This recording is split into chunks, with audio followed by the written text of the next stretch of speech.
For years my days moved like a familiar clock, quiet breakfasts, a walk, a book, the small rituals that keep a widow's heart from fraying. My husband had been gone 5 years. The house had the kind of silence that settles in the corners and becomes a companion.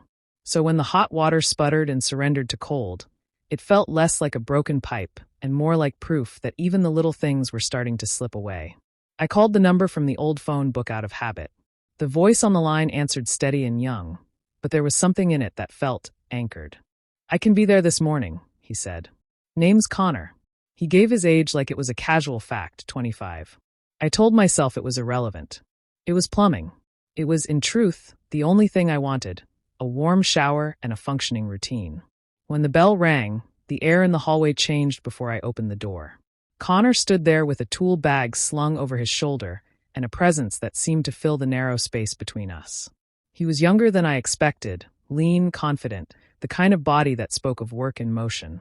He offered a polite smile and let his toolbox drop to the mat with a soft thud that sounded louder than it should have. "This way?" he asked. "Yes. Through there," I said, pointing toward the bathroom. I surprised myself by the way my hand trembled, just holding the doorframe. He bent to examine the pipes with the kind of focus that makes you forget to breathe. "Old system," he muttered, half to himself, fingers deft in the dimness beneath the sink. His voice had an easy professionalism that put me at once at rest and strangely aware of every inch of him. It was small things at first. The brush of his hand when I handed him a towel, the accidental cling of his shirt as he shifted, the way his eyes lingered longer than necessary when he straightened. When our hands touched, it was as if a switch in me snapped from off to something dangerously alive. I told myself it was only loneliness, the kind that can convince you someone else's warmth is your own. "How long have you been doing this?" I asked, because the sound of his hands on metal made words feel safer than silence. 5 years. Started as an apprentice." He didn't look up. "Started my own business last year." "You're very good." The compliment surprised me, soft and almost childlike. "Thanks." He glanced at me then, just a quick exchange, and the air between us hummed like a tuning fork. I told the camera, if you're watching, that I almost laughed at myself when I suggested coffee. It came out before I could censor it.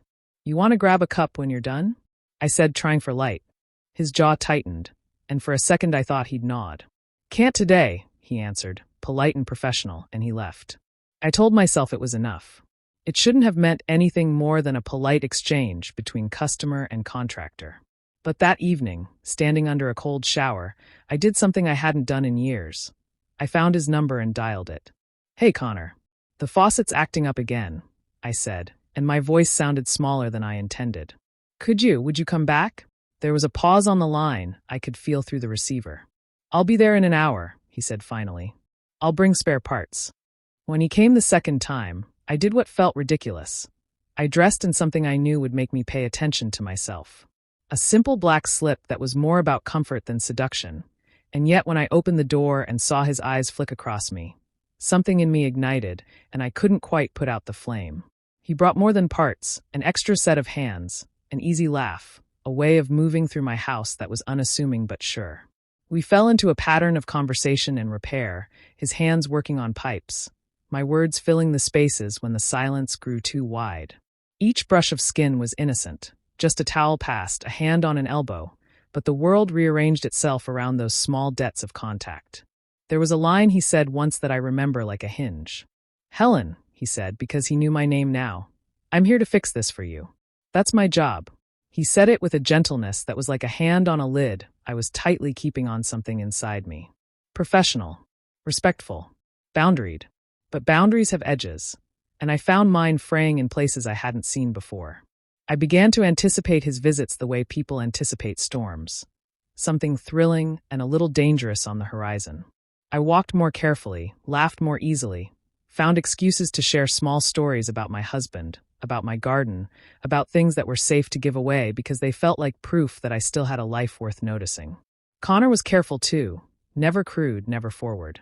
There was a tension between us that neither of us rushed into.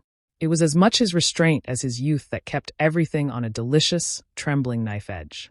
Once, as he tightened a valve, he paused and looked at me with an expression I can't name. "You okay?" he asked. I should have said yes. I said instead, "I don't know."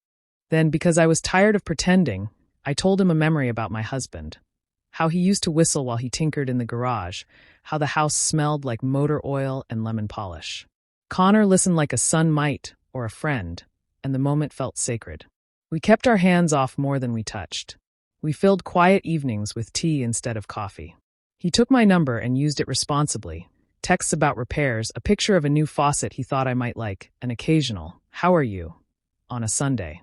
He never came at dusk with an uninvited kiss.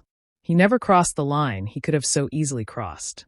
In that way, he became a mirror of what I wanted and an echo of the care I'd been missing.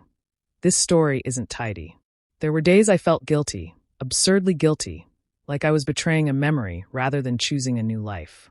There were moments of dizzy, thrilling possibility, and there were moments of aching loneliness that felt like teeth.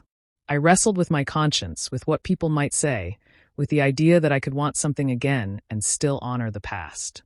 There's a complexity to grief that people rarely explain. Loving someone who is gone doesn't mean you stop being alive. I tell you this because the truth was not the cliché of reckless abandon. It was smaller and stranger and more human. A shared meal, a hand wrapped around mine for a second too long, a laugh that echoed in the kitchen, the awareness that two people, vastly different in age and life, could be gentle with each other's edges.